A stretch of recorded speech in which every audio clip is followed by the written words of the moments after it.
talked before about like things not being a vacuum and things being linked. So if somebody is kind of being incompetent somewhere else, you might not even know them or see them, that can, as I said, come down the chain and cause problems to you or your team. There's a big problem with lack of competency that is off-site, let's say, right? So if you're in a project and we're talking about capitals or offices or HQs or wherever, or vice versa, okay? And comes to when incompetence is like a chain reaction, yeah? So coming down from above and ends up causing you major issues. So how do you deal with that, right? Because you sometimes it's someone sitting in HQ that makes a decision that makes sense to them, or is a small decision for them, but can end up having a major impact on you. This is important to distinguish, though, with kind of resisting change, right? So there's one thing is incompetence coming down and impacting you negatively in your program or your intervention, your management or anything. Another thing is you not agreeing with stuff. They're different things, right? You can be resistant to change. That's different to you receiving a dysfunctional or incompetent decision, for example. And we have to distinguish. You might feel resistant to a change, but there's ways to deal with that. And you have to reflect on why you feel resistant to a change, why you feel resistant to a particular decision, and why you feel resistant to the solution to a problem that's coming down from your hierarchy. Resistance is not really that constructive, right? It's typical in human nature. Humans don't like change, but you have to kind of have a can-do attitude.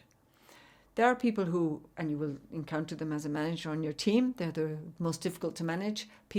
Some people just have the nature that they resist all change, no matter what it is.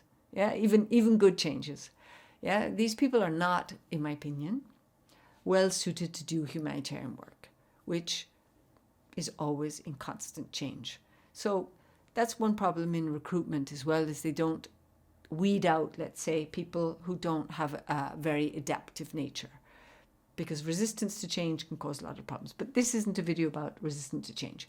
So how you act when incompetent decisions come down is also going to condition and govern how your team acts. If you show yourself to be resistant to decisions and changes for the wrong reasons, they will too, right? So, and that's not going to be good for anybody.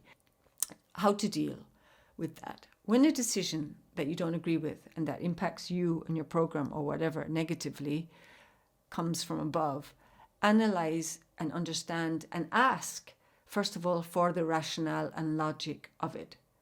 Yeah? And then really examine the impact on what you're doing. Sometimes people are like, wow, they blow up. No, But then when they calm down and think about it, maybe it's not such a bad idea in the end. Try to get on board once you've understood it, because a can-do attitude will get you much further than a resistant one. There's nothing worse than having the reputation of being resistant to everything. People won't want to work with you. But if the decision is detrimental in some way that is significant to your work, operations, performance, etc., and especially for populations, you must argue your case. It is your job. Yeah, professionally, it is your job to protest things that are going to have a negative impact on your team. And when I say negative, I mean really negative, or on the programs and the populations that we are trying to help. Yeah, but professionally, if there's no objective reason, you need to accept the decision. If you protest, if you argue back, if you state your case and the answer is still no, you must do this, professionally, the best thing to do is accept it and do it, make it work. That's the job of a manager. So you have to understand that there's a hierarchy in place for a reason, and that logically there will be many things that you don't agree with or you would do differently, like your team. Your team isn't going to agree with everything you decide as a manager, okay? And And some members of your team will agree, some won't. They'll bitch about it, whatever. But you need to understand that as well from your own hierarchy.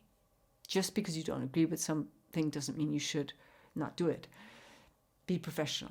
So somebody doing something in a way you don't like or making a decision you don't like, that's not incompetence. And sometimes it's easy for us to go, incompetent. No, stop and think first. Not everything is incompetence. You have to let your gut reactions and your emotional reactions subside and then analyze the decision calmly. Speak about it with somebody who's less affected, let's say, emotionally or directly, and get objective input. Okay? Overreactive emotional reactions are very typical in humanitarian work because people are tired. People are overwhelmed, usually have too much work, plus under pressure, not just on the field, in HQ too. And people sometimes have really difficult personal circumstances or personal situations that they're having to deal with as well.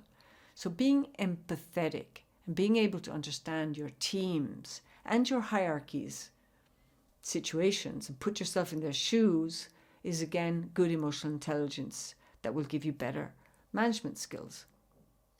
Okay? So just when you don't like a decision, calling it incompetent, that's just not good. Right? It's not going to win you any favors or progress your career. Supporting your manager is much better than reacting negatively to your manager and being constantly frustrated and frustrating. That will only make it worse. Think of it yourself. If you're not a manager, one day you might be, but there's nothing worse than managing a team who is constantly resistant, constantly complaining, constantly against everything. It's very, very difficult. And constantly overreacting emotionally. You need to nip that in the bud. Yeah, and model, show by example. If someone in the hierarchical line does make a decision, as I said, that has a big negative impact on your program or whatever, your role and your responsibility is to explain it calmly to your boss and ask them to discuss it with the person higher up in the hierarchy. Ranting and raving like a little child will do you more harm than good, believe me. Wait, calm down, think, and then when you're calm and have written down your points, seeing the good side too, because there's never only bad, then talk to your boss. And whatever you do, do not write some sort of angry message, email to HQ Capital or your boss or WhatsApp in the heat of the moment. Believe me, I learned that the hard way. Don't do it.